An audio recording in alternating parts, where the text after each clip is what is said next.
बिस्मिल्लाहिर्रहमानिर्रहीम।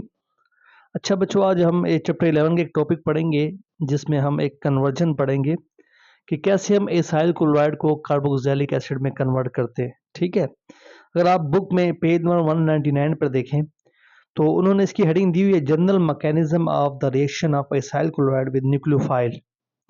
तो असल में तो उस हेडिंग से भी क्वेश्चन आ सकता है, लेकिन मोस्टली ये क्वेश्चन फेडरल बोर्ड में ऐसे इसके आने के चांसेस हैं कि कैसे हम एसाइल क्लोराइड को कार्बोक्सिलिक एसिड में कन्वर्ट करते हैं।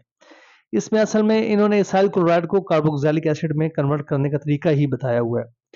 तो बेटा, जैसे कि आपको पता है कि एसाइल क्लोराइड का फार्मूला क्या होता है, अगर जनरल फार्मूला मैं लिख लूँ तो इन्होंने एसाइल क्लोराइड में कार्बन को शो नहीं किया हुआ। ठीक है, आपकी मर्जी है कार्बन को शो करना है कि नहीं करना। ठीक है, तो R C double bond O C L, ये एसाइल क्लोराइड है। ठीक है, इसको कन्वर्ट करना है कार्बोक्सिलिक एसिड में।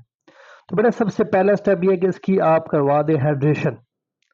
हाइड्रेशन का मतलब ये है कि इसको आप वाटर से मिला दें। ठीक है, इसको आप वाटर से मिला दें।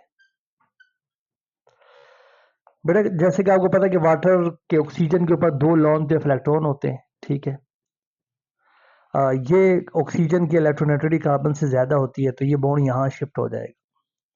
चलिए, यहाँ पे शिफ्ट होगा तो इसके ऊपर नेगेटिव चार्ज आ जाएगा।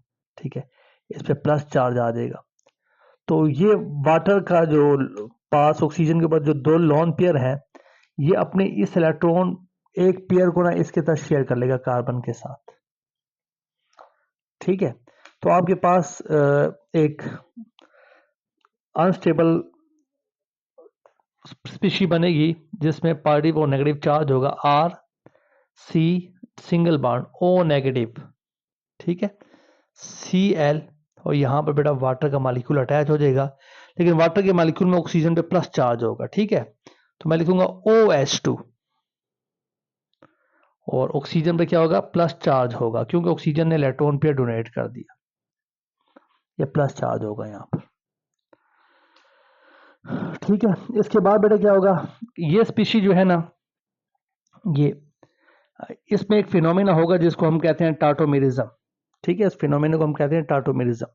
टाटोमेरिज्म क्या होता है कि एक ही मॉलिक्यूल में प्रोटॉन एक एटम से दूसरे एटम में शिफ्ट हो जाता है। मतलब अब यहाँ पर प्रोटॉन H होगा जो इस ऑक्सीजन से इस ऑक्सीजन पे शिफ्ट हो जाएगा। मैं ये इसको ऐसे लिख देता हूँ, इनको बॉन्डिंग की फॉर्म में लिख देता हूँ ताकि आपको क्लियर समझ आए। देखें, 2 हाइड्रोजन है, इसमें से एक हाइड्रोजन प्रोटॉन की शक्ल में उस ऑक्सीजन पे चला जाएगा, ऊपर वाले ऑक्सीजन पे।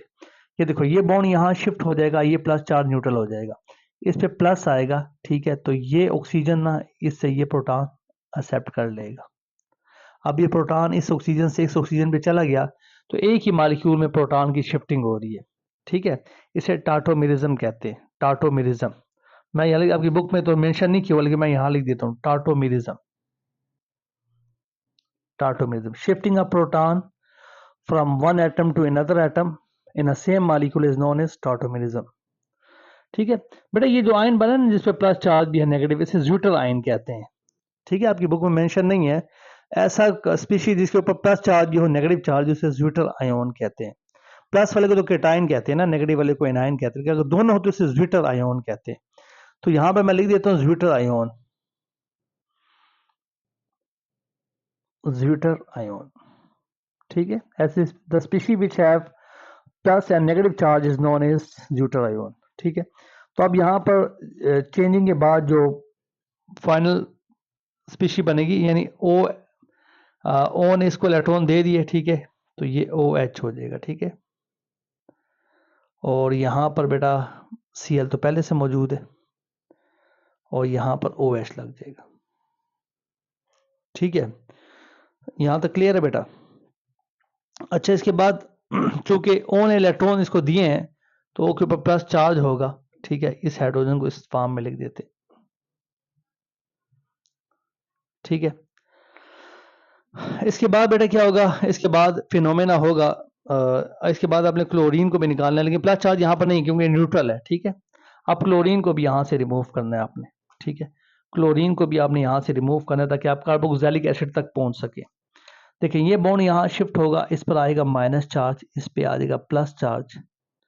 ठीक है, और इसके ऊपर लोन पे इलेक्ट्रॉन होते हैं ऑक्सीजन के ऊपर, ठीक है, तो वो एक पेयर यहाँ शिफ्ट हो जाएगा और बॉन्ड बना देगा, ये प्लस की कमी पूरी हो जाएगी, ठीक है। तो जब ये क्लोरीन यहाँ से निकल जाएगा तो आपके पास जो स्पीशी बनेगी वो कुछ इस तरीके से होगी, आर सी। अब यहाँ पे डबल बॉन्ड आ जाएगा, डबल बॉन्ड, ऑक्सीजन पे प्लस चार्ज, यहाँ पर हाइड्रोजन है, क्लोरीन निकल गया, ओ एच यहाँ मौजूद है, क्लोरीन यहाँ से निकल गया, ठीक है, माइनस सी एल का मतलब है कि क्लोरीन यहाँ से निकल गया सी एल माइनस की फॉर्म में, ठीक है, सी एल माइनस की फॉर्म में।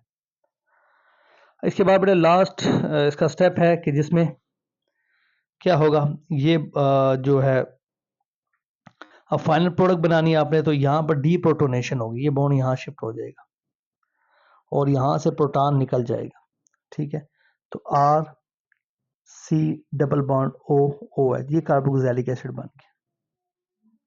ये स्टेप इसे कहते हैं डी प्रोटोनेशन, इस स्टेप को कहते हैं डी प्रोटोनेशन, डी प्रोटोनेशन,